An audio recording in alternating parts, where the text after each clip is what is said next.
Hey folks, thanks for tuning in to another Sacred Mountain Battle Reports. Today I have Decurion Necrons versus my Plan 91 that was suggested by a DACA user, 91, bringing the cheese with the Tau Firebase Cadre, Skyhammer Annihilation, and some scatter bikes. We're playing a BAO scenario, the Relic. I hope you guys enjoy it.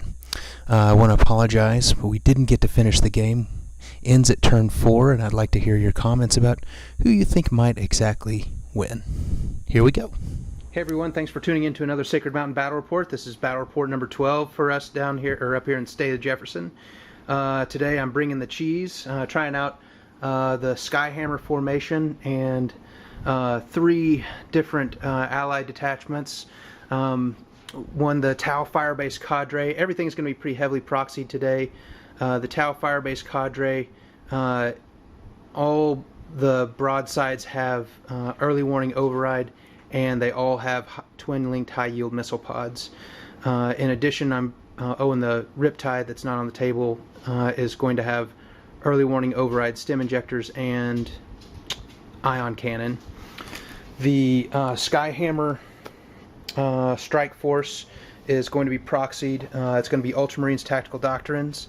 There's going to be a 4 combat squads, one of Grav and one of Melta, all maxed, and combis to match.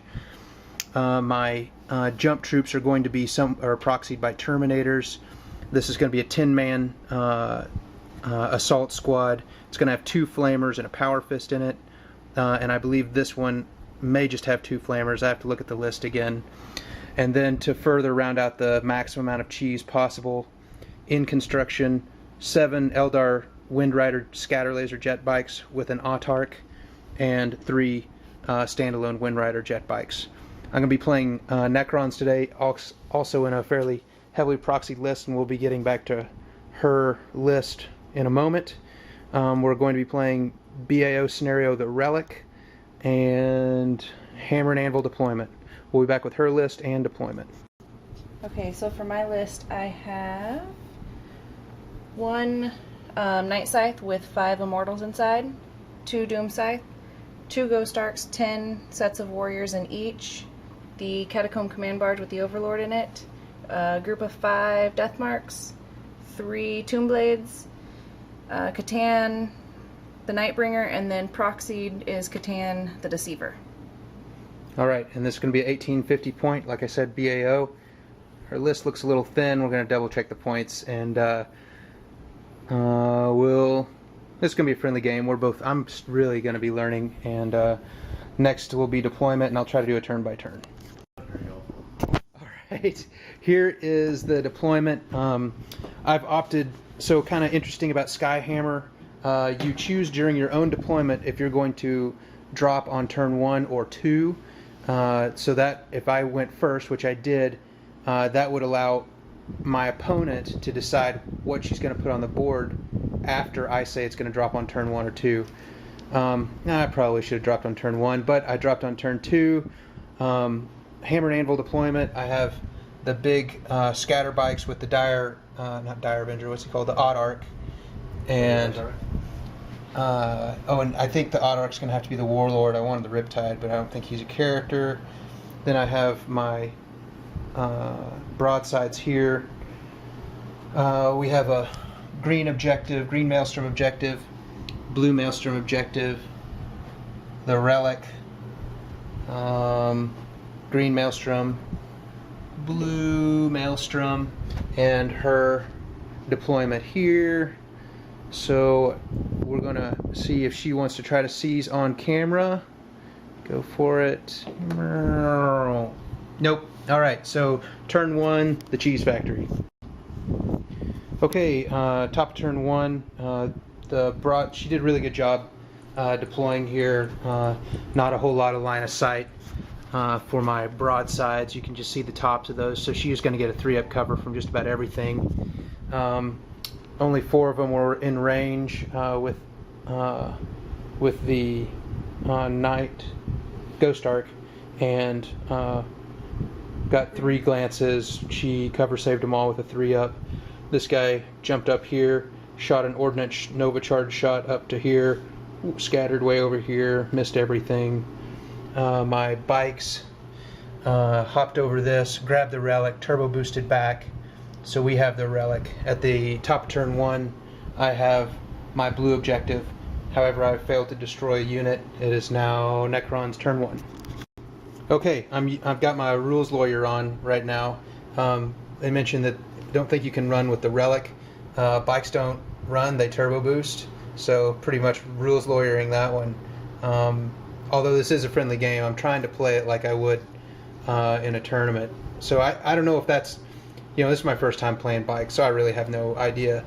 But that only moves 6 inches, and she's probably going to take it away with First Blood. So on to Necrons turn 1. All right, so end of turn 2, saw Carrie move up, shoot into all my jet bikes, making me drop the relic, but they passed their leadership. Let's see, this interesting, the Catan shard powers. You choose the target, then you roll in the power, and then you might even be out of range with those Catan shard powers, but it turned out pretty good. She got the same thing, the seismic blast. This guy ended up shooting all 10 shots into these guys, killed a lot, strength 6, AP 4, and the Catan shard shot into my Riptide, but I was able to make some saves there. One interesting question that came up, you might be able to see this guy, the Gauss flare ray just kind of cut off right here by this building, was targeting the jet bikes on the other side of that wall, the gray jet bikes on the other side of the gray wall.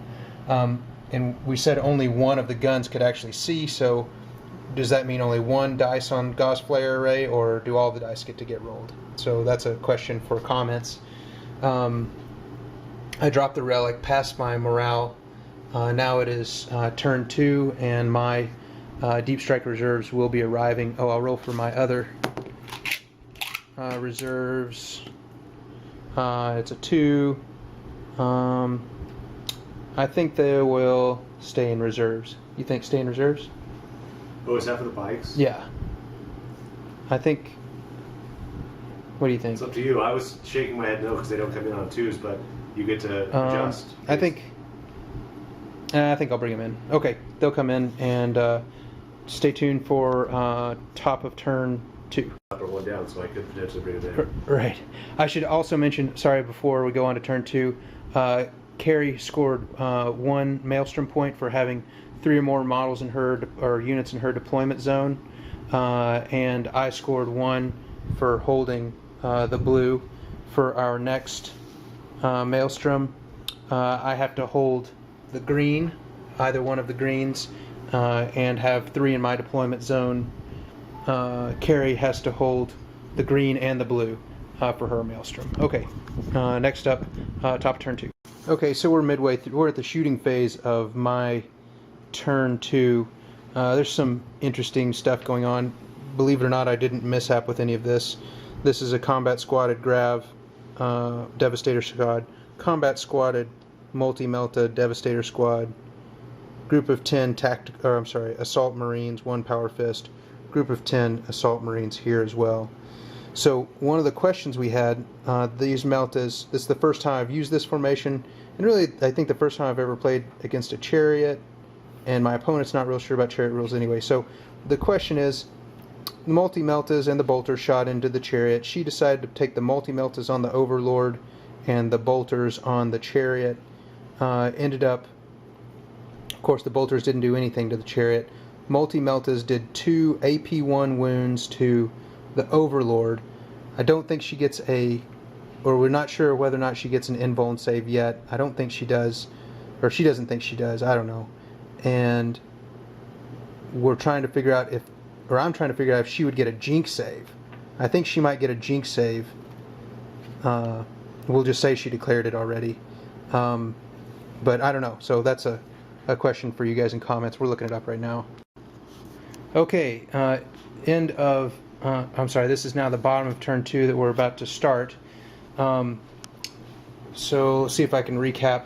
these combat squatted Meltas came in and did really good hitting versus this Catacomb Command Barge. Man, those chariots are pretty cool. She selected out really well, ended up doing some jinking. Whatever the case, it has 2 hull points. The Overlord inside has 2 wounds remaining. However, it is stunned. Is that right? Stunned? Mm-hmm. These Grav guys, these combat squad Grav guys, shot the Catan Shard Deceiver. Ended up barely killing it. I think I had really poor target priority in this. I was really trying to go too big for First Blood and Slay the Warlord. Anyway, killed it. Then she said, oh, by the way, it has this giant circular blast at AP1, but she rolled really bad. It's pretty sad. Not using my brain, I tried to charge this guy with only a crack grenade. Of course, didn't work. These guys killed the Tomb Blades and consolidated over here. This guy's jinking from the ordnance shot from the Riptide, and the broadside still didn't do anything because of her excellent placement of her models. However, the ordnance did take 1 wound off this Nightbringer Catan Shard. So we are moving into the bottom of turn 2. That probably took us about 2.5 hours. Took me 2.5 hours probably just to get that turn done. All right, more to come. We're going to roll for reserve rolls for her. We'll do the death marks first. Death marks? Yeah. Death Do you marks? want to reroll 2? since it's cocked? Oh yeah. Don't come in. Night Scythe. Does not. The Doom Scythe. Does. And the last Doom Scythe. Does not. Man, bummer. Okay, bottom of turn 1 or turn 2. Okay, so bottom of or the end of turn 2. I've got a morale check over here with this guy. Nearly a wiped squad right there.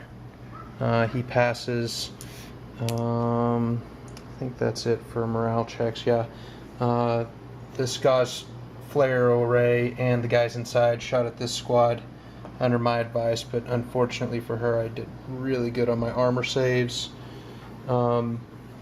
This guy shot most of his shots, or if not all of his shots, into this group. Nearly killed him. Again, really good armor saves. This guy came in, thought we probably ill-advised. I told her to jink, and I probably shouldn't have. The Doom Scythe can't shoot its blast.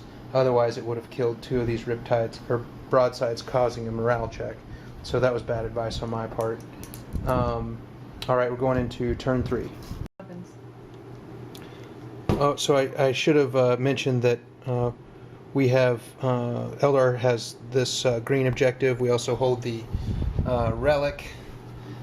She has a green objective, and I have a green and a blue objective. Is that what I was supposed to? No, I was supposed to have 3 units in my deployment zone, which I do. So I actually got 2 points there. So right now it's 2-2 for my favor. Okay, bottom of turn, or about to start the Necron turn 3. These guys that the broadsides retreated since they couldn't shoot anyway. The friggin' Riptide got one eye open, and the Eldar jet bikes got one eye open, so they're just both staring at each other. Mexican standoff. And the jet bikes moved over, shot into the back of the now wrecked Ghost Ark, didn't do anything. Believe it or not, the grav weapons ended up wrecking the Ghost Ark. These guys, the assault marines flamed into the Ghost Ark prior, ended up killing 3 Necron warriors. All the multi-meltas shot into this Ghost Ark, and finally she's starting to get some luck, and she jinked all of the she made all of her jinx saves. So moving into Necron's turn 3. Okay, sorry, we've got wrong. Huh? You did that wrong. Did what wrong? Are you on camera? Yeah. you don't need to roll for when I open with the Tau and the Eldar. They're allies with convenience. That's only for desperate allies. Oh, okay, whoops. Okay, so they'll move next time. All right, go ahead and roll for reserves. Death marks. 1. Jesus. The other doom side. 5 comes in. And the night side. Comes in. All right, so there are 2 flyers coming in. Still the death marks are out, which was a tactical mistake, right? Yes. Yes, a tactical mistake. All right. All right, here we go. Bottom turn 3. All right, so end of turn 3. We may have to call it for time. Her's turn was really good. She ended up turbo boosting her Ghost Arc that was here around the corner. Boom, picking up 1 Maelstrom objective right there from her OBSEC units, even though it's surrounded by death and destruction here. Really well, or good tactics here, deploying just about at 12 inches away from her wrecked Ghost Arc. She fell back towards my board edge, hoping to get line breaker, shot my Wind Riders, killed them. Her Doom Scythes, these 2 Doom Scythes and this Night Scythe came in. These 2 guys shot my squad of three broadsides off the table. They're dead. And then this Doom Scythe took a hull point, or took a wound off of my Riptide that was picking his navel this turn. So she still has death marks to come in on turn 4, but we may have to call it because of time. We'll see. Right now I hold the relic at 4 points with maybe a little chance that she can take it away with those Necrons there. Probably, I think it's possible. I think she could take the primary, because she has a lot of nastiness heading my way, and those bikes are so easy to kill. She could probably get line breaker pretty easily, because I'll be spending most of my time running away. I would be concentrating on the Necrons here, so neither one of us would get... Actually, that's probably what would happen. I'd concentrate on the Necrons there, so she could not possibly take away the relic unless she turbo boosted with her HQ somehow. I'd probably... all my Tau would be dead. All of her flyers will probably be alive. That's anybody's ball game. Right now, it's 6-4 my favor, not including the relic. We'll see if we keep going, but I think not. Okay, end of my turn, turn 4. Ended up wiping this squad of Necrons here. The Riptide holds the relic. I did 3 wounds on the Catan shard. It has 1 left. Still locked in combat here. This guy's immobilized by the Gauze weapon, or by the Grav weaponry. That's it. Okay, Necron turn 4. Okay, we're wrapping up right now. Riptide died to Catan. Still have my jet bikes here. These guys probably need a morale check. These guys passed their morale check. The relic is right there, right next to the death marks. Probably would die next round. I don't know. Still locked in combat here. This guy's immobilized but obsect and gonna kill a lot of stuff right here. I have to go eat, or my wife's gonna go... she's gonna murder me, so I'm leaving right now. We're gonna call it a tie. I think I'm leading Maelstrom.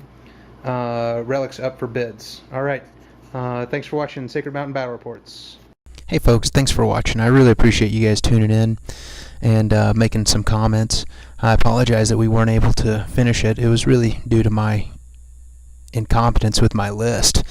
I kind of felt that I was going to really do well against Carrie's Necrons, but she had a pretty strong deployment and pretty good tactics, whereas my target priority was pretty piss poor. Missing that one eye open rule was kind of a bummer, and I think my target priority wasn't so great. I think maybe targeting Catan shards right out of the barrel would have been a better choice. I'd like for you guys to comment on that jinking Catacomb command barge. If you're taking if you can take a jink save on the if you take the hit on the Overlord inside. Also, I think Carrie made some mistakes with the death marks. It seems like those death marks are really good anti-meta right now, especially versus that Skyhammer Annihilation Force. I think I could have done a lot better in this game. I was pretty disappointed in my performance. I really don't know who would have won. She still had 5 Immortals coming in one of those Night Scythes. I kind of feel like I could have taken the care of the death marks and picked up the relic with my jet bikes. I would have had to hide with them. I could have turbo boosted, but I don't think the relic can move over 6 inches per turn. So I don't think I could have gotten out of line of sight with the Catan shard. Probably going to be a Necron victory, but we really couldn't put it together. Anyway, I hope to see some of you guys at the Sacramento Grand Tournament in October, and looking forward to seeing you guys in Vegas in 2016. Have a great day, and thanks for watching Sacred Mountain Battle Reports.